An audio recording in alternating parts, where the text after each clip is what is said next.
Não estou preocupada, disse Quentin. Jason leu o jornal de novo. Eu ouvi o telhado. O pai chegou mais perto e olhou para Quentin. Olá, disse ele. Quem ganhou? Ninguém, disse Quentin. Não deixaram a gente? Os professores. Quem foi? Disse o pai. Me diga, por favor. Nada sério, disse Quentin. Ele era do meu tamanho. Bom, disse o pai. Você faria o favor de me dizer o que foi que houve? Não foi nada, disse Quentin. Ele disse que ia botar um sapo na carteira dela e ela não ia ter coragem de bater nele. Ah, disse o pai. Ela? E aí? Sim, senhor, disse Quentin. Aí eu meio que bati nele. Ouvimos o telhado e o fogo e alguém fungando do lado de fora. Onde ele ia arranjar um sapo em novembro? Disse o pai. Não sei, pai, disse Quentin. Ouvimos isso tudo. Jason, disse o pai. Ouvimos Jason. Jason, disse o pai. Vem aqui, pare com isso. Ouvimos o telhado e o fogo e Jason. Pare com isso agora, disse o pai. Quer que eu lhe dê outra surra? O pai pegou Jason e o pôs na cadeira ao lado dele. Jason fungava. Ouvíamos fogo e o telhado. Jason fungou um pouco mais alto. Mais uma vez, disse o pai. Ouvimos o fogo e o telhado. Disse Dilce. Está bem, vem todo mundo jantar. Versh tinha cheiro de chuva. Tinha cheiro de cachorro também. Ouvíamos o fogo e o telhado. Ouvíamos Cade andando depressa. O pai e a mãe olhavam para a porta. Cade passou pela porta, andando depressa. Ela não olhou. Ela andava depressa. Candice, disse a mãe. Que é, mamãe? Disse ela. Pare, Caroline, disse o pai. Venha cá, disse a mãe. Pare, Caroline, disse o pai. Deixa a menina em paz. Cade chegou à porta e ficou parada, olhando para o pai e a mãe. Os olhos delas olharam para mim, depois se desviaram. Comecei a chorar. O choro ficou alto e eu me levantei. Cade entrou e ficou de costas para a parede, olhando para mim. Fui em direção a ela, chorando, e ela se encolheu contra a parede e eu vi os olhos dela. E chorei mais alto e puxei o vestido dela. Ela levantou as mãos, mas eu puxei o vestido dela. Os olhos dela corriam. Disse Versh, o teu nome agora é Benjamin. Sabe por que o teu nome agora é Benjamin? Vão fazer você virar lobisomem. A mãe disse que antigamente o teu avô mudou o nome de um negro, aí ele virou pregador. Aí, quando olharam para ele, ele também era lobisomem. Não era antes, não. E quando a mulher da família olha bem no olho dele, na lua cheia, a criança nasce lobisomem. E uma noite, quando tinha umas 10 crianças lobisomem correndo de um lado para o outro, ele nunca mais voltou para casa. Os caçadores encontrou ele no mato e tinham comido ele. E sabe quem foi que comeu ele? Foi as crianças lobisomem. Estávamos no corredor. Cade continuava olhando para mim. A mão dela cobria a boca e olhei para os olhos dela e chorei. Subimos a escada. Ela parou outra vez, encostada na parede, olhando para mim. E eu chorei. E ela continuou. E eu cheguei perto, chorando. E ela recuou-se, encostando na parede, olhando para mim. Ela abriu a porta do quarto dela, mas eu puxei o vestido e ela foi para o banheiro e ficou encostada na porta, olhando para mim. Então ela pôs o braço na frente do rosto e eu a empurrei chorando. O que é que você está fazendo com ele? Disse Jason. Será que você não pode deixar ele em paz? Eu não peguei nele não, disse Luster. Ele está assim o dia todo. Ele precisa de uma surra. Ele precisa mais é ser levado para Jason, disse Quentin. Como é que se pode viver numa casa como esta? Se a senhorita não está satisfeita, pode cair fora, disse Jason. É o que eu vou fazer, disse Quentin. Não se preocupe com isso, disse Versh. Anda para trás um pouquinho para eu secar as pernas. Ele me empurrou um pouco para trás. E não começa a berrar não. Você ainda está vendo fogo. Você não precisa fazer mais nada. Não precisa sair na chuva que nem eu. Você é um sortudo e nem sabe. Ele deitou-se em frente ao fogo. Você sabe por que o teu nome agora é Benjamin? Disse Verge. A tua mãe é orgulhosa demais para você. A mamãe é que disse. Fica quietinho aí enquanto eu seco as pernas, disse Verge. Senão, você sabe o que eu faço. Eu te esquento o fiofó. Ouvimos o fogo e o telhado e Verge. Verge levantou-se depressa e dobrou as pernas. O pai disse. Está bem, Verge. Hoje eu dou comida a ele, disse Cade. Às vezes ele chora quando é o Verge quem dá. Leva essa bandeja lá para cima, disse Dilce. E volta depressa para dar de comer ao Bendy. Você quer que a Cade te dê o jantar? Não quer? Disse Cade. Por que é que ele precisa desse chinelo velho e sujo na mesa? Disse Quentin. Por que é que vocês não dão comida a ele na cozinha? É a mesma coisa que comer com um porco. Se você não gosta do jeito como a gente come, melhor não se sentar à mesa, disse Jason. Saía vapor de roscos. Ele estava sentado à frente do fogão. A porta do forno estava aberta e os pés de roscos estavam dentro dele. Saía vapor da tigela. Cade pôs a colher na minha boca devagar. Havia uma mancha preta do lado de dentro da tigela. Pronto, pronto, disse Dilce. Agora ele não vai mais incomodar você, não. A mancha apareceu. Então a tigela ficou vazia. Ela foi embora. Hoje ele está com fome, disse Cade. A tigela voltou. Não vi a mancha. Depois vi a mancha. Hoje ele está morrendo de fome, disse Cade. Olha só quanto ele comeu. Ah, mas vai sim, disse Quentin. Vocês mandam ele ir atrás de mim para me vigiar? Eu odeio essa casa. Eu vou fugir daqui, disse Roscos. Vai chover a noite toda. Você vive fugindo, mas não falha nunca na hora do jantar, disse Jason. Você vai ver, disse Quentin. Então eu não sei o que eu faço, disse Dilce. Minhas cadeiras estão que eu nem consigo me mexer, de tanto subir a escada a noite toda. Ah, eu não vou me espantar, disse Jason. Eu não me espanto com nada que parta de você. Quentin jogou o guardanapo na mesa. Cala essa boca, Jason, disse Dilce. Ela pôs o braço em Quentin. Senta, meu anjo, disse Dilce. Ele devia ter vergonha nas coisas que ele disse, quando você não tem culpa de nada disso. Ela está emburrada de novo, não está? Disse Roscos. Cala essa boca, disse Dilce. Quentin empurrou Dilce. Ela olhou para Jason, sua boca estava vermelha. Ela pegou seu copo d'água e virou o braço para trás, olhando para Jason. Dilce segurou o braço dela. Elas lutaram. O copo quebrou na mesa e a água escorrendo pela mesa. Quentin estava correndo. A mãe está doente de novo, disse Cade. Tem que estar, disse Dilce. Esse tempo que está fazendo põe qualquer um doente. Quando é que você vai acabar de comer, menino? Vá para o inferno, disse Quentin. Vá para o inferno. Ouvíamos Quentin correndo pela escada. Fomos para o escritório. Cade me deu a almofada e eu podia olhar para a almofada, o espelho e o fogo. Não podemos fazer barulho quando Quentin está estudando, disse o pai. O que é que você está fazendo, Jason? Nada, disse Jason. Então vem até aqui fazer nada, disse o pai. Jason saiu do canto. O que é que você está mastigando? Disse o pai. Nada, disse Jason. Ele está mastigando papel de novo, disse Cade. Vem cá, Jason, disse o pai. Jason jogou o papel no fogo. Fez um barulhinho, desdobrou-se, ficou preto. Então ficou cinza. Então sumiu. Cade e o pai e Jason estavam na poltrona da mãe. Os olhos de Jason estavam inchados e fechados, e sua boca se mexia, como se estivesse saboreando. A cabeça de Cade estava no ombro do pai. Seu cabelo parecia fogo, e havia pontinhos de fogo nos olhos dela. E eu fui, e o pai me puxou para cima da poltrona também, e Cade me segurou. Ela tinha cheiro de árvore. Ela tinha cheiro de árvore.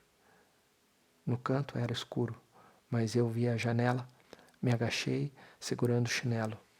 Eu não via o chinelo, mas minhas mãos viam. E eu ouvia o dia anoitecendo, e minhas mãos viam o chinelo, mas eu não me via. Mas as minhas mãos viam o chinelo e fiquei agachado ouvindo o dia anoitecer. Olha você aí, disse Luster. Olha só o que eu ganhei. Ele me mostrou. Sabe como que foi? Foi a dona Quentin que me deu. Eu sabia que eles não iam me deixar de fora. O que é que você está fazendo aí? Achei que você tinha saído escondido de novo. Será que você já não gemeu e babou bastante por hoje? E ainda por cima, vem se esconder nessa sala vazia, resmungando, chorando. Vamos para a cama, para eu poder sair antes de começar. Hoje eu não posso ficar a noite inteira brincando com você, não. Assim que eles buzinam a primeira vez, eu vou cair fora. Não fomos para o nosso quarto. É aqui que a gente vai ficar com sarampo, disse Kate. Por que a gente tem que dormir aqui hoje? O que tem você dormir aqui ou ali? Disse Deus. Ela fechou a porta e sentou-se e começou a tirar minha roupa. Jason começou a chorar. Para, disse Deus. Eu quero dormir com a avó, disse Jason. Ela está doente, disse Kate. Quando ela ficar boa, você pode dormir com ela. Não é, Deus? Para, disse Deus. Jason parou. As nossas camisolas estão aqui e tudo mais, disse Kate. É que nem se a gente estivesse se mudando. E é bom vocês vestir elas logo, disse Deus. Desabotou a roupa do Jason. Kate desabotou a roupa de Jason.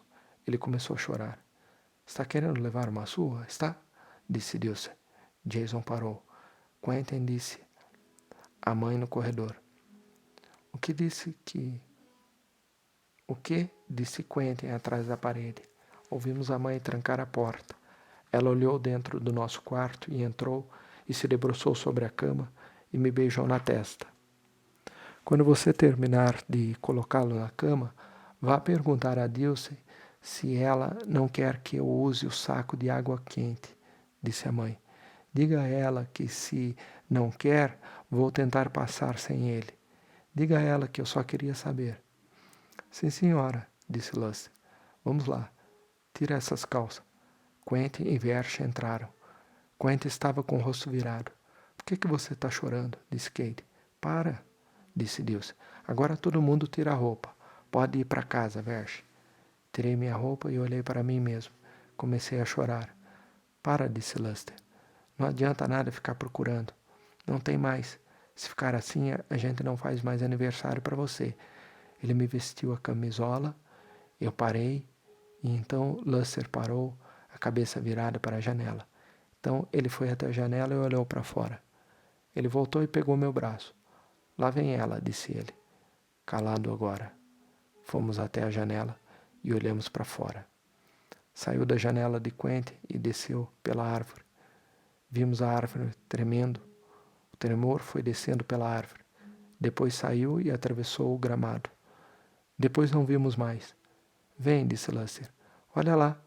Está ouvindo a buzina? Deita nessa cama, senão meu pé vai fazer bobagem. Havia 2 camas. Quentin deitou-se na outra. Ele virou o rosto para a parede. Dilce colocou Jason na mesma cama que ele. Cade tirou o vestido. Olha só como está essa calcinha, disse Dilce. Sorte sua que a mãe não viu. Eu já contei para ela, disse Jason. Eu sabia que você ia contar, disse Dilce. Bem feito o que aconteceu com você, disse Cade. Caguete. Aconteceu o quê? Disse Jason. Veste logo essa camisola, disse Dilce. Ela foi e ajudou Cade a tirar o corpete e a calcinha. Olha só como que você está, disse Dilce. Ela embolou as calcinhas e esfregou o traseiro de Cade com elas. Atravessou as calcinhas e chegou até você. Disse ela. Hoje você vai ficar sem banho. Toma. Ela vestiu a camisola de Cade e Cade subiu na cama e Dilce foi para a porta e ficou parada com a mão na luz. Agora todo mundo quietinho, ouviu? Disse ela. Está bem, disse Cade. A mãe não vem hoje, disse ela. Então todo mundo ainda tem que me obedecer. É, disse Dilce. Agora todo mundo dormindo. A mãe está doente, disse Cade. Ela e a avó estão doentes. Quietinha, disse Dilce. Dormir. O quarto ficou preto. Menos a porta. Então a porta ficou preta. Cade disse. Para, Maury. Pondo a mão em mim. Por isso eu parei. Ouvimos nós mesmos. Ouvíamos o escuro. O escuro foi embora. E o pai olhou para nós. Ele olhou para Quentin e Jason. Depois veio e beijou Cade e pôs a mão na minha cabeça. A mãe está muito doente, está? Disse Cade. Não, disse o pai. Você vai tomar conta do Maury direitinho. Vou, disse Cade. O pai foi até a porta e olhou para nós outra vez. Então o escuro voltou. E o pai ficou preto na porta. Então a porta ficou preta de novo.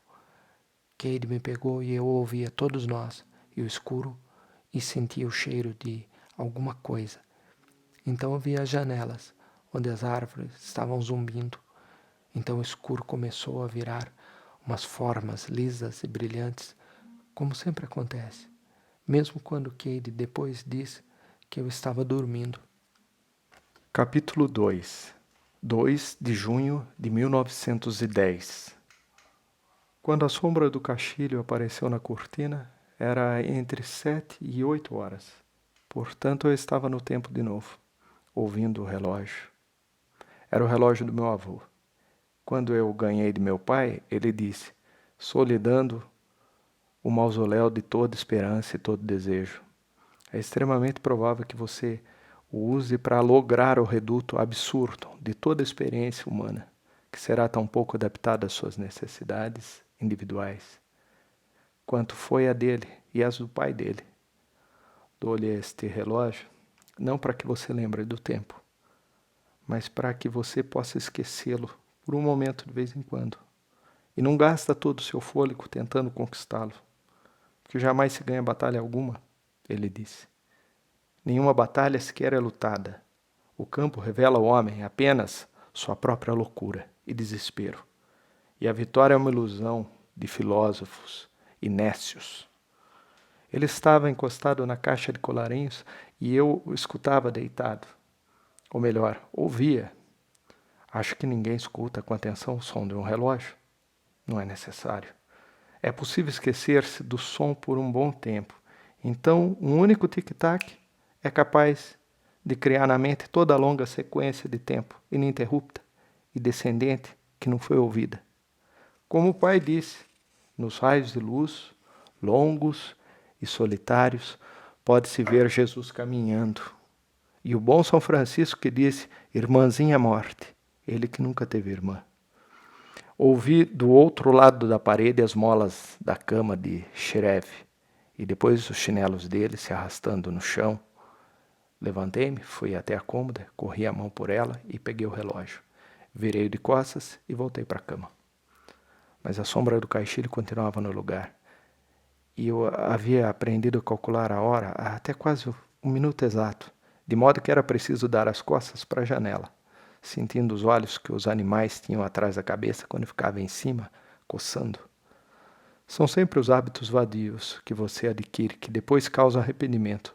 Foi o pai que disse isso, que Cristo não foi crucificado, foi erodido pelos estalos mínimos de engrenagens minúsculas, que não teve irmã.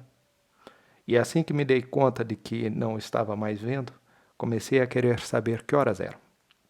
O pai falava no excesso de especulações a respeito da posição de ponteiro sobre um mostrador arbitrário que é sintoma de funcionamento mental.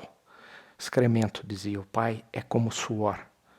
E eu dizendo, está bem, querendo saber. Fique querendo. Se estivesse nublado, eu poderia olhar para a janela, pensando no que ele dizia sobre hábitos vadios. Pensando que seria bom para o pessoal que está lá em New London, se o tempo continuar firme. E por que não? O mês das noivas. A voz que se ouvia. Ela saiu correndo direto do espelho, do cheiro acumulado. Rosas, rosas. O Sr. Jason Richmond Campson e esposa participam do casamento de rosas. Não virgens como Corniço Asclepius. Eu disse, cometi incesto, pai. Eu disse, rosas, astuciosas e serenas. Se você cursar Harvard 1 ano, mas não assistir à regata, eles deviam reembolsar você. Deu Jason. Deixa o Jason estudar 1 ano em Harvard. Shrev estava parado à porta, vestindo o colarinho, um brilho róseo nas lentes dos óculos, como se ele os tivesse lavado junto com o rosto. Não vai hoje? Já é tarde. Ele consultou o relógio, sinal de que daqui a 2 minutos. Eu não sabia que já era tão tarde. Ele continuava olhando para o relógio, a boca formando as palavras. Vou ter de correr. Não posso perder mais aula. Semana passada o Benel me disse. Ele pôs o relógio de volta no bolso. Então parei de falar. Melhor você vestir as calças e correr, disse ele. Saiu. Levantei-me e andei de um lado para o outro, ouvindo do outro lado da parede. Ele entrou na sala de estar, indo em direção à porta. Ainda não está pronto? Ainda não. Vá na frente, eu já vou. Ele saiu. A porta fechou-se, seus pés foram se afastando pelo corredor, então ouvi o relógio de novo. Parei de andar, fui à janela, abri as cortinas. Estavam correndo em direção à capela, os mesmos de sempre, se debatendo com as mesmas mangas e casacos, os mesmos livros e colarinhos abertos, passando como destroços arrastados por uma inundação. E Spode, chamado Shireve de meu marido. Ah, deixa ele em paz, disse Shireve. Se ele tem juízo e não vive atrás dessas vagabundas, não é da tua conta e de ninguém se no sul a gente tem vergonha de ser virgem. Os rapazes, os homens. Eles mentem, porque para a mulher não tem tanta importância, disse o pai. Ele dizia que foram os homens que inventaram a virgindade e não as mulheres. O pai disse que era como a morte, um estado em que só os outros ficam. E eu disse, mas acreditar nisso não tem importância. E ele disse, isso é o que é triste em tudo. Não é só a virgindade. Não. E eu disse, por que é ela e não eu que não é virgem? E ele disse, é por isso que é ela. E é por isso que é triste também. Nada vale a pena, nem mesmo mudar. E Shireve disse, se ele tem juízo e não vive atrás dessas vagabundas? E eu perguntei, você já teve irmã? Já teve? Já teve. Spode ia no meio deles como uma tartaruga numa rua cheia de folhas secas, colarinho levantado sobre as orelhas, seguindo seu passo de sempre, sem pressa. Era Carolina do Sul, estava no último ano. No clube, ele se gabava de nunca correr para a capela e nunca chegar lá na hora e não ter faltado nunca em 4 anos. E nunca ter chegado nem à capela nem à primeira aula com uma camisa por baixo e meias nos pés. Por volta das 10, ele entrava no Thompson, pedia 2 xícaras de café, sentava-se, tirava as meias do bolso e as calças enquanto o café esfriava. Por volta do meio-dia, ele já estava de camisa e colarinho, como todo mundo. Os outros passavam por ele correndo, mas ele nunca acelerava o passo nem um pouco. Depois de algum tempo, o pátio estava vazio. Um pardal atravessou o raio de sol numa linha enviesada, pousou no parapeito da janela e inclinou a cabeça para mim. O olho era redondo e reluzente. Primeiro ele me olhava com um olho, e zás, virava o outro. A garganta latejando mais rápido que qualquer pulso. Começou a dar a hora cheia. O pardal parou de trocar os olhos e ficou me observando fixamente com um olho só, até que o carrilhão parou de bater, como se também ele estivesse prestando atenção nas batidas. Então bateu asas e desapareceu. Demorou algum tempo até a última batida parar de vibrar. Ela permaneceu no ar, mais sentida que ouvida, por um bom tempo.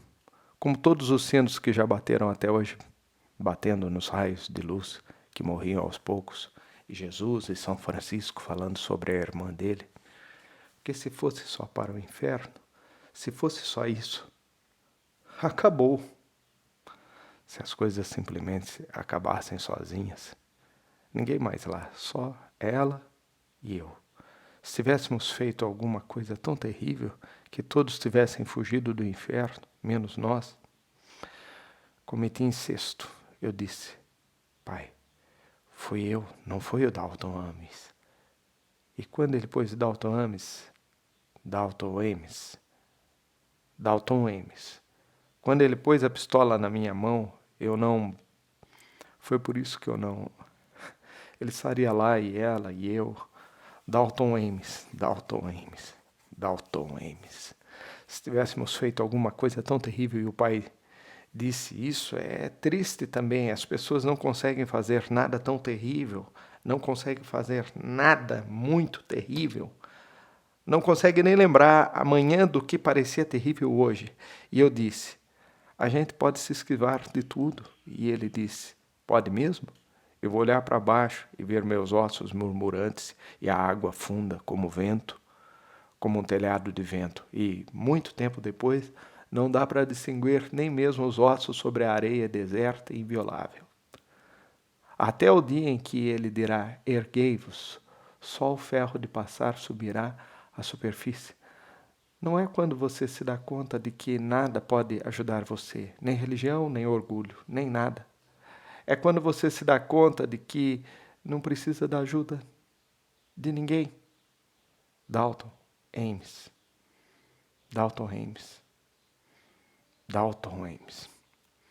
Se eu puder ser a mãe dele deitada, corpo aberto, levantado, rindo, segurando o pai dele com minha mão impedindo, vendo morrer antes de viver, ela estava parada na porta, de repente. Fui até a cômoda e peguei o relógio, ainda com o mostrador virado para baixo. Quebrei o vidro na quina do móvel e aparei os cacos na mão e coloquei-os no cinzeiro e arranquei os ponteiros e os pus no cinzeiro também. O tic-tac não parou. Virei o mostrador para cima, mostrador vazio, as engrenagens atrás dele continuando a rodar, estalar, sem se dar conta. Jesus caminhou na Galileia e Washington jamais contou uma mentira. O pai trouxe um Berlot que Jason da feira de St. Louis, uma espécie de luneta minúscula, pela qual a gente olhava com um olho só e via um arranha-céu, uma roda gigante que parecia uma aranha, as cataratas de Niágara, numa cabeça de alfinete. Havia uma mancha vermelha no mostrador. Quando vi, meu polegar começou a arder. Larguei o relógio, entrei no quarto de Shirev, peguei o iodo e passei no corte. Tirei o resto de vidro de dentro do relógio com uma toalha. Separei 2 jogos de roupa de baixo, com meias, camisas, colarinhos e gravatas, e fiz a mala. Dentro dela coloquei tudo, menos o meu terno novo e um outro velho, e 2 pares de sapatos e 2 chapéus e meus livros. Levei os livros para a sala, empilhei-os na mesa, os que eu havia trazido de casa e os que... O pai disse que antigamente se conhecia um cavaleiro pelos livros dele. Hoje em dia se conhece um cavaleiro pelos livros que ele não devolveu. E tranquei a mala e escrevi nela o endereço. Deu 1/4 de hora. Parei e fiquei escutando até o carrilhão silenciar. Tomei banho, fiz a barba. Com a água meu dedo ardeu um pouco, por isso passei mais iodo. Vesti o terno novo e pus o relógio no bolso. E guardei o outro terno e os acessórios e a navalha e os pincéis na bolsa de mão. E embrulhei a chave da mala numa folha de papel e coloquei num envelope e enderecei ao pai. Escrevi os 2 bilhetes e fechei os envelopes. A sombra ainda não havia saído por completo da varanda. Parei à porta, vendo a sombra se mover. Era um movimento quase perceptível, recuando para dentro da porta, empurrando a sombra para dentro da porta. Mas ela já estava correndo quando eu vi. No espelho, ela corria, antes mesmo de eu me dar conta do que estava acontecendo.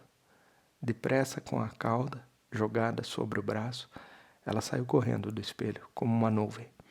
O véu se agitando e brilhando, os saltos estalando rápidos, apertando o vestido contra o ombro, com a outra mão, saindo do espelho, os cheiros rosas, a voz que soava no Éden. Então ela já passava pela varanda e eu não conseguia mais ouvir seus saltos ao luar como uma nuvem. a sombra do véu a flutuar pela grama em direção aos gritos. Ela saiu do vestido correndo, segurando a grinalda, correndo em direção aos gritos, e tependo o sereno "Ô, gasosa!" Band debaixo do caixote berrando. O pai corria com uma couraça de prata em forma de V no peito. Xereve disse: "Então você não... casamento ou enterro?" "Não deu tempo", respondi, "de tanto que você ficou se embonecando. Mas o que é isso? Achou que hoje era domingo? A polícia não vai me prender só porque eu resolvi pôr meu terno novo", eu disse. "Eu estava pensando nos calouros. Eles vão pensar que você é aluno. Então você agora está metida a besta que nem vai mais à aula? Primeiro vou comer." A sombra já havia saído da varanda. Parei ao sol procurando minha sombra outra vez. Desci a escada à frente dela. Deu a meia hora, então o carrilhão silenciou e o som foi morrendo aos poucos. Deacon também não estava no correio. Selei os 2 envelopes, postei o do pai e pus o de Xereve no bolso interno. Então lembrei onde tinha visto Deacon pela última vez. Foi no dia do soldado, com o uniforme do Exército da União, no meio da parada. Sempre que havia uma parada, qualquer que fosse, era só parar na esquina e ficar olhando, que mais cedo ou mais tarde ele passava. Antes dessa, foi no dia do Colombo, ou de Garibaldi, ou sei lá quem. Ele vinha na seção dos varredores de rua, com um chapéu comprido, segurando uma bandeirinha italiana, fumando charuto, em meio às pás e vassouras. Mas a última vez foi no dia do soldado, porque Xereve disse: Veja só o que seu avô fez com aquele preto velho, coitado." "É", respondi, "agora ele pode ficar desfilando em tudo que é parada. Se não fosse meu avô, ele teria que trabalhar igual aos brancos." Eu não conseguia encontrá-lo em lugar nenhum, mas jamais consegui encontrar nenhum negro, nem mesmo dos que trabalhavam. Na hora em que eu precisava dele, quanto mais um que está sempre de folga. Passou um bonde. Fui à cidade, tomei um bom café da manhã no Parkers. Enquanto comia, ouvi um relógio dar a hora cheia, mas acho que para se perder tempo é preciso pelo menos 1 hora, quando se levou mais que toda a história para entrar na progressão mecânica. Quando terminei o café da manhã, comprei um charuto. A moça disse que o de 50 centavos era o melhor. Então comprei um. Acendi e saí do restaurante. Parado na calçada, dei 2 baforadas, depois tirei o charuto da boca, fui andando em direção à esquina. Passei pela vitrine de uma joalheria, mas desviei a vista a tempo. Na esquina, 2 engraxates me pegaram, um de cada lado, estridentes, roucos, feitos melros. Dei a um charuto e ao outro uma moeda. Então me deixaram em paz. O do charuto queria vendê-lo ao outro em troca da moeda. Havia um relógio bem alto, no sol, e pensei que quando a gente não quer fazer uma coisa, o corpo tenta levar a gente a fazer a coisa sem se dar conta. Senti os músculos da nuca, depois ouvi o tic-tac do relógio no bolso. Depois de algum tempo me desliguei de todos os outros sons, só restava o relógio no bolso. Dei meia volta. Fui à vitrine. Ele estava trabalhando, sentado a uma mesa junto à vitrine. Estava ficando calvo. Tinha um vidro no olho, um tubo de metal enfiado na cara. Entrei. O lugar estava cheio de tic-tacs, como grilos na grama em setembro. E ouvi um relógio grande na parede, acima da cabeça do homem. Ele levantou a cabeça, olhou. O olho grande, desfocado, buliçoso, atrás do vidro. Peguei o meu e entreguei-o a ele. Quebrei meu relógio. O homem examinou, virou, quebrou mesmo. Deve ter pisado em cima. Isso mesmo. Derrubei da cômoda e pisei em cima no escuro, mas ele não parou. O homem abriu o relógio, olhou dentro dele. Parece que tá bom, mas só posso lhe dizer com certeza depois que eu desmontar. Hoje é tarde mesmo. Eu trago depois, disse eu. O senhor podia me dizer se algum desses relógios na vitrine está dando a hora certa? O homem com meu relógio na palma da mão me olhou com um olho desfocado e buliçoso. Eu fiz uma aposta, disse eu, e esqueci meus óculos em casa. Ah, está bem, disse ele. Ele largou o relógio e Seymour ergueu-se do banco e olhou por cima da divisória. Em seguida olhou para a parede. São 20... Não me diga, interrompi. Por favor, senhor, diga só se um deles está certo. Ele olhou para mim de novo, sentou-se no banco e levantou a lente para a testa. Ficou uma marca vermelha em torno do olho e todo o seu rosto agora parecia nu. O que é que você está comemorando hoje? Perguntou. A regata é só na semana que vem, não é? Não, senhor.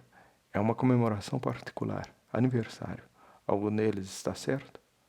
Mas eles ainda não foram regulados, nem acertados. Se você está pensando em comprar um deles. Não, senhor. Não preciso do relógio. Temos um na nossa sala. Mas este, quando estiver consertado, estendi a mão. Melhor deixar logo ele aqui. Eu trago depois. Ele me deu o relógio, guardei-o no bolso. Agora não consegui ouvi-lo no meio de todos os outros. Muito obrigado. Espero não ter tomado seu tempo. Absolutamente. Trago o relógio quando puder. E é melhor adiar essa comemoração para depois que a gente ganhar a regata. Sim, senhor. Tem razão. Saí fechando a porta, ouvindo os tic-tacs todos. Olhei para trás, para a vitrine. Ele me observava de trás da divisória. Havia uns 12 relógios na vitrine, marcando 12 horas diferentes, cada um deles com a mesma convicção determinada e contraditória que o meu manifestava. Mesmo sem ponteiros, um contradizendo o outro. Eu ouvi o meu ainda a tic-taquear no meu bolso. Muito embora ninguém ouvisse, muito embora mesmo se ouvisse, ele não pudesse dizer nada a ninguém. E assim eu disse a mim mesmo, para escolher aquele. Porque o pai disse que os relógios matam o tempo. Ele disse, o tempo morre sempre que é medido e instalido por pequenas engrenagens. É só quando o relógio para que o tempo vive.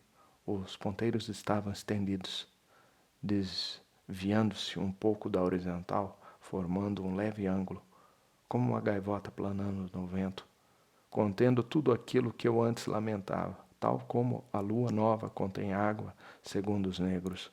O joalheiro havia retomado o trabalho, debruçado sobre a bancada, o tubo enfiado na órbita, seu cabelo estava partido ao meio. O riço chegava até a calva, no alto, que lembrava um pântano drenado em dezembro. Vi a loja de ferragens do outro lado da rua. Eu não sabia que ferro de passar se comprava aquilo. Acho que o senhor quer é um ferro de alfaiate, disse o vendedor. Ele pesa 5 quilos. Só que era maior do que eu pensava.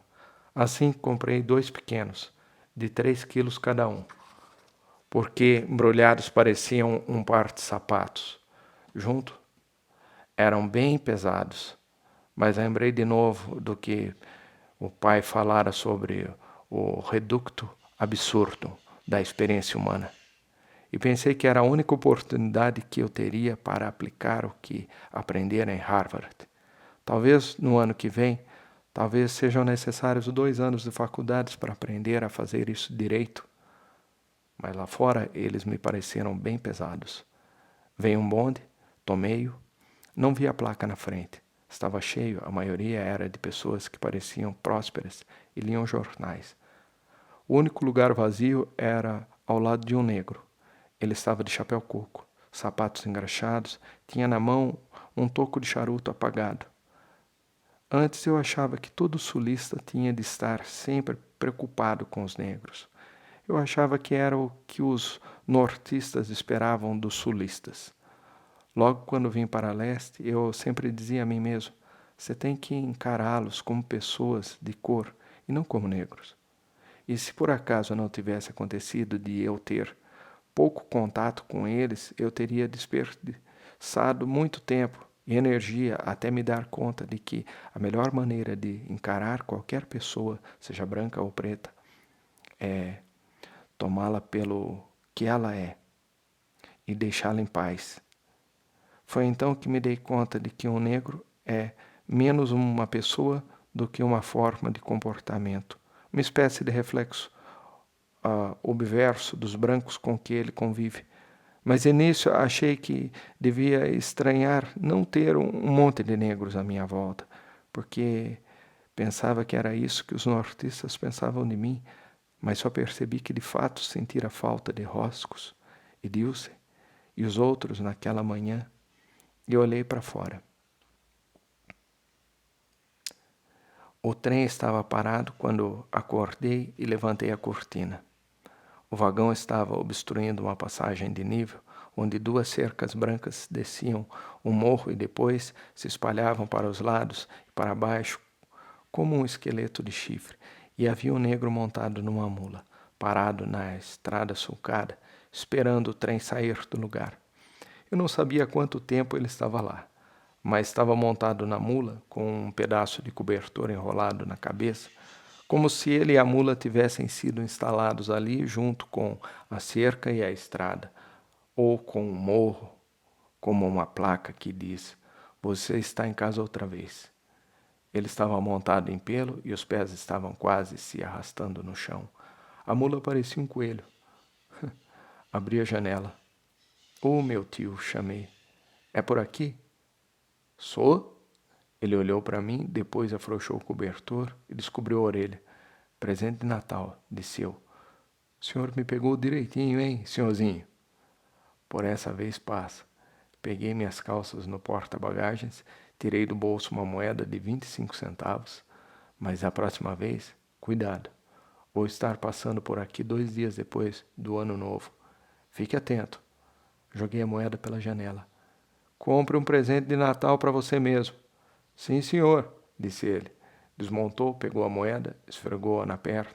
"Obrigado, moço, obrigado." Então o trem começou a andar. Pus a cabeça para fora, sentindo o ar gelado. Olhei para trás e ele estava parado ao lado da mula esquálida, como um coelho. Os 2 maltrapilhos, imóveis, pacientes. O trem fez a curva, a locomotiva resfolegando com bafos curtos e pesados, e os 2 passaram e foram sumindo, com aquele ar de paciência maltrapilha e atemporal, de serenidade estática, aquele misto de incompetência infantil e prestatividade com fidelidade paradoxal que cuida e protege os que ama de modo irracional e os rouba constantemente e se esquiva das responsabilidades e obrigações por meios tão descarados que não podem sequer ser chamados de subterfúgios, e ao ser apanhado em flagrante, no ato de roubar ou esquivar-se, manifesta apenas aquela admiração franca e espontânea pelo vencedor que um cavaleiro exprime por aquele que o derrota numa competição honesta, e também uma tolerância amorosa e inesgotável pelos caprichos dos brancos, como a que um avô sente por crianças imprevisíveis e travessas, coisas de que eu havia me esquecido. E aquele dia todo, enquanto o trem coleava por gargantas, costeando desfiladeiros, onde o movimento era apenas o som tenso da fumaça saindo e das rodas gemendo, e as montanhas eternas desapareciam aos poucos no ar espesso. Eu pensava na minha terra, a estação pobre, a lama, os negros e os roceiros se acotovelando na praça devagar, com macacos de brinquedo e carroças e sacos de balas e pistolões, e sentia uma comoção nas entranhas, tal como no tempo da escola, quando tocava o sinal. Eu só começava a contar quando o relógio dava 3 horas. Então eu começava contando até 60 e dobrando um dedo e pensando nos outros 14 dedos que aguardavam a hora de se dobrar, os 13 ou 12 ou 8 ou 7, até que de repente eu percebia o silêncio, as cabeças atentas, e eu dizia: "Senhora, você se chama Quentin, não é?" Dizia Dona Laura. Então mais silêncio, e a crueldade das cabeças atentas e braços se levantando de repente no silêncio. "Diga ao Quentin quem descobriu o rio Mississippi." R, de Soto. Então as cabeças iam embora. E depois de algum tempo, eu tinha medo de ter ficado para trás. Então contava depressa e dobrava outro dedo. Então tinha medo de estar indo rápido demais e contava mais devagar. Então tinha medo, contava depressa de novo. Por isso eu nunca acertava a hora da campainha, em que os pés se movimentavam de repente, sentindo a terra no chão arranhado, e o dia como uma vidraça golpeada, de leve, mas com firmeza, e minhas estranhas se mexiam, todas.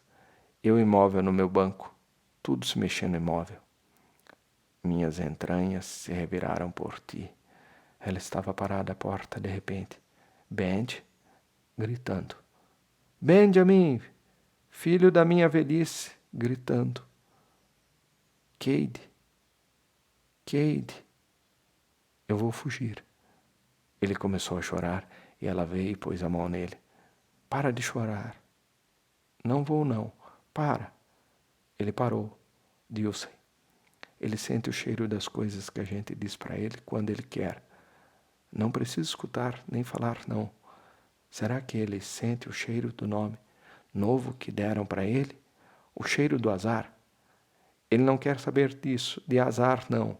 O azar não tem como fazer mal a ele. Então, por que mudaram o nome dele, se ele não foi para tentar mudar a sorte dele? O bonde parou. Seguiu. Parou de novo.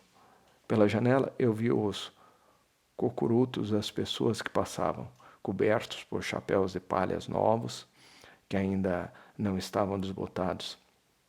Havia mulheres no bonde agora, com cestas de feira.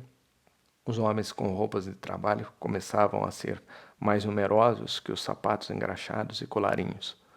O negro tocou-me no joelho. Com licença, disse ele.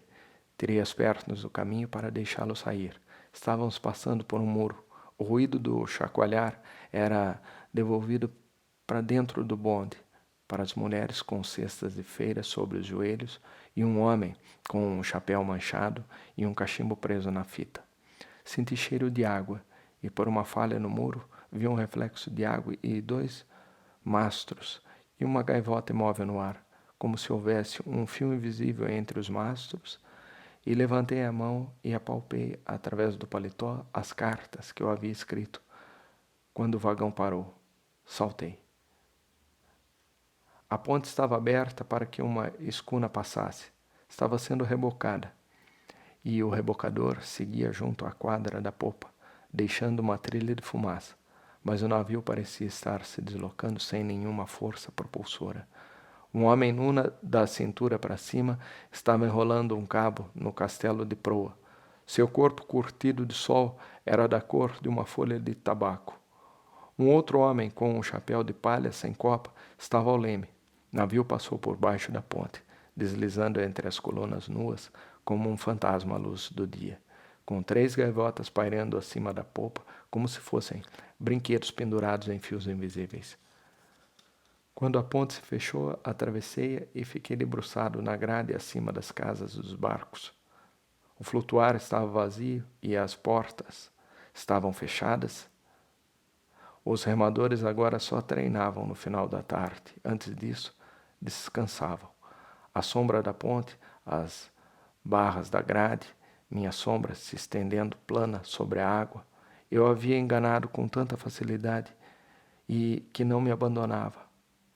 Pelo menos 15 metros, e se eu tivesse uma coisa que a forçasse a ficar dentro d'água, até ela se afogar, a sombra do pacote como 2 sapatos embrulhados, pousada na água. Dizem que os negros que a sombra do afogado ficava olhando por ele de dentro da água o tempo todo. Ela brilhava, cintilava, como se respirasse. O flutuador lento como se respirasse também. E detritos meio submersos, sumindo em direção ao mar, as cavernas e grutas do mar. O deslocamento da água é igual ao não sei que do não sei que. Reducto absurdo de toda a experiência humana. e 2 ferros de 3 quilos pesam mais que um ferro de alfaiate. Desperdício é pecado, diria Deus. Quando a avó morreu, o Bendy percebeu. Ele chorou. Ele sente o cheiro. Ele sente o cheiro. O rebocador voltava rio abaixo, dividindo a água em 2 cilindros longos, sacudindo o flutuador por fim com o eco de sua passagem. O flutuador subindo no cilindro de água com um estalo líquido e depois um ruído prolongado e áspero, quando a porta se abriu e 2 homens saíram, carregando uma iole. Puseram a iole na água e logo depois saiu Bland, com os remos. Estava de calça de flanela, paletó cinza e chapéu de palha. Ele ou sua mãe haviam lido em algum lugar que em Oxford os alunos remavam trajando calças de flanela e chapéu de palha. E assim, nos primeiros dias de março, compraram para Gerald uma iole de 2 remos e com sua calça de flanela e seu chapéu de palha, ele foi para o rio. O pessoal das casas, dos barcos, ameaçou chamar a polícia, mas ele foi assim mesmo. A mãe veio num automóvel alugado, com um casaco de pele de explorador do Ártico, e viu Bland entrando no barco com um vento de 40 km por hora num rio cheio de blocos de gelo que pareciam carneiros sujos. Desde esse dia acredito que Deus não apenas é um cavalheiro e um esportista, também é do Kentucky.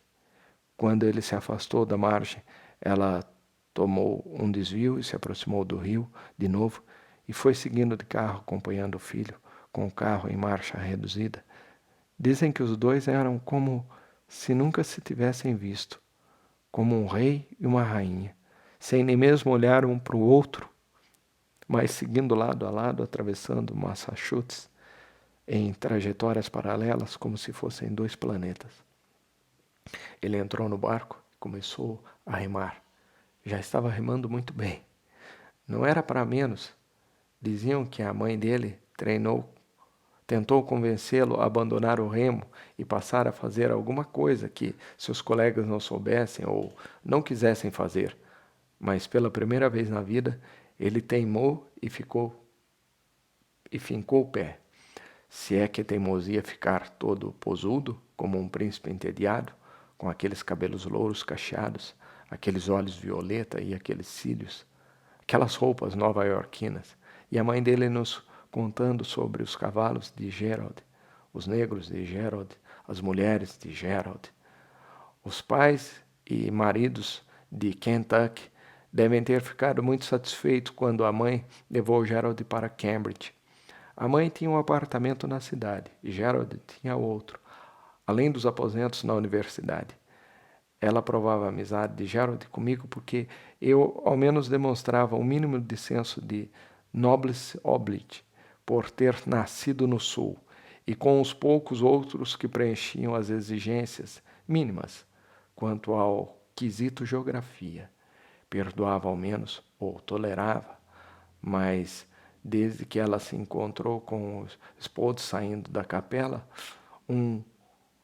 ele disse que ela não podia ser uma senhora de distinção, porque uma senhora de verdade não estaria na rua aquela hora da noite. Ela nunca o perdoou por ter 5 nomes, inclusive o de uma atual família ducal inglesa. Aposto que ela se consolou convencendo-se de que alguma ovelha negra da aristocracia europeia teve um caso com a filha do guarda-caça. O que era bem provável, mesmo tendo ela inventado a história. Spode era campeão mundial de ócio e praticante de um parasitismo vale-tudo. A iole agora era só um ponto, os remos refletindo o sol em cintilações espaçadas, como se o barco piscasse o olho enquanto seguia e seguia. Você já teve irmã? Não, mas são todas umas vadias. Você já teve irmã? Ela estava, de repente, vadias. Não vadia de repente, estava parada à porta. Dalton Ames.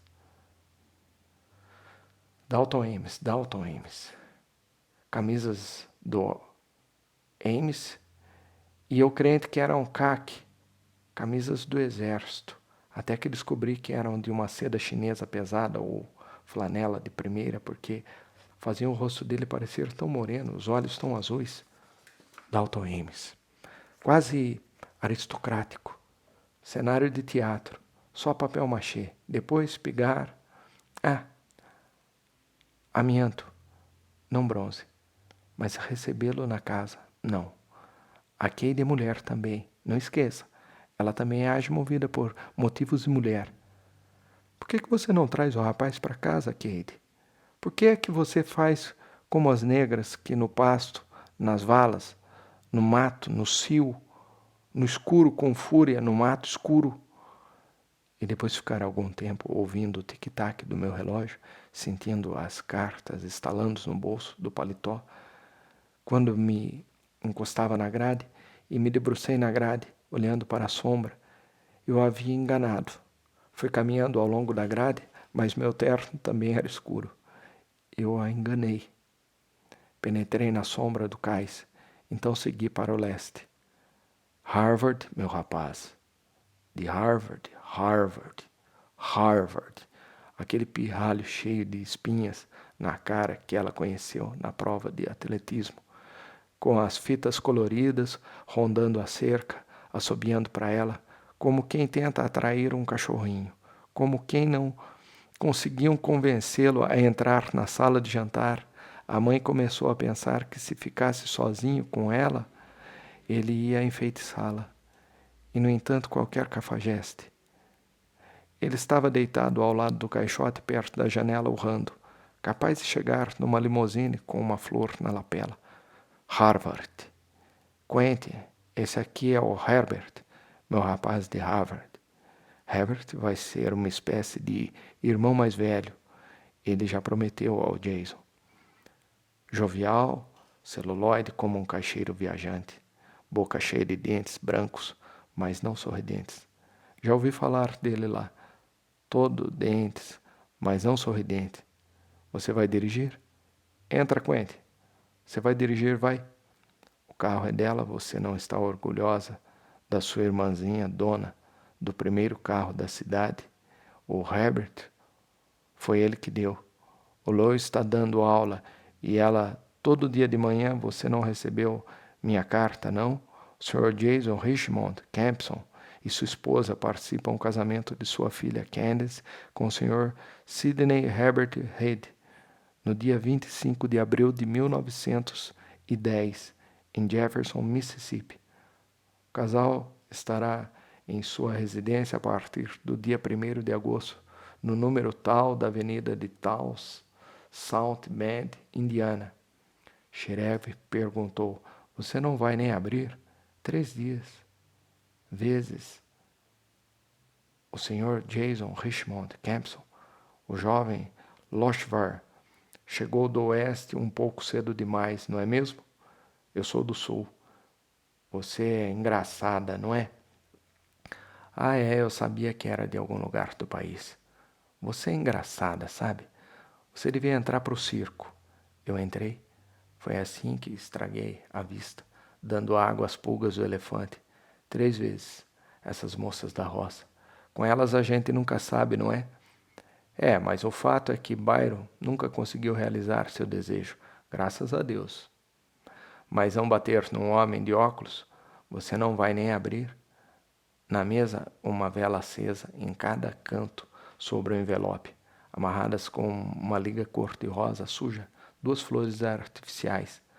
Não bater num homem de óculos. Esses roceiros, coitados, nunca viram um automóvel na vida. Muitos deles... Toque a buzina, Candice, para... Ela não olhava para mim. Eles saíram da frente e não olhavam para mim. Seu pai não ia gostar nem um pouco se você machucasse alguém. Sabe, acho que seu pai agora vai ter que comprar um automóvel. Estou quase achando que não foi uma boa ideia você vir nele, Herbert. Eu me diverti muito andando nele. É claro, temos a carruagem, mas acontece muito de eu querer sair e aí o Sr. Campson mandou os negros fazer alguma coisa que valeria a minha vida interromper. Ele insiste que o Huskus está à minha disposição o tempo todo, mas eu sei o que isso significa. Sei que as pessoas estão sempre prometendo coisas, só para apaziguar a consciência. Você vai tratar a minha filhinha assim, Herbert, mas eu sei que não vai não, Herbert. Nos acostumou muito mal. Quentin, eu lhe contei na última carta que ele vai arranjar um emprego para Jason no banco dele, quando Jason terminar o secundário. Jason vai ser um excelente banqueiro. É o único dos meus filhos que tem senso prático. E graças a mim, pois ele puxou a minha família e os outros são todos Compson, Jason, trouxe a farinha. Eles faziam papagaios de papel na varanda dos fundos e vendiam por 5 centavos cada. Ele e o menino dos Petersons, Jason, era um tesoureiro. Nesse bonde não havia nenhum negro e um fluxo de chapéus ainda não desbotados passando pela janela, indo para Harvard. Vendemos o passo. Ele estava deitado no chão, junto à janela, berrando. Vendemos o passo do Bendy para que o Quentin possa ir estudar em Harvard. Um irmão para você, seu irmãozinho.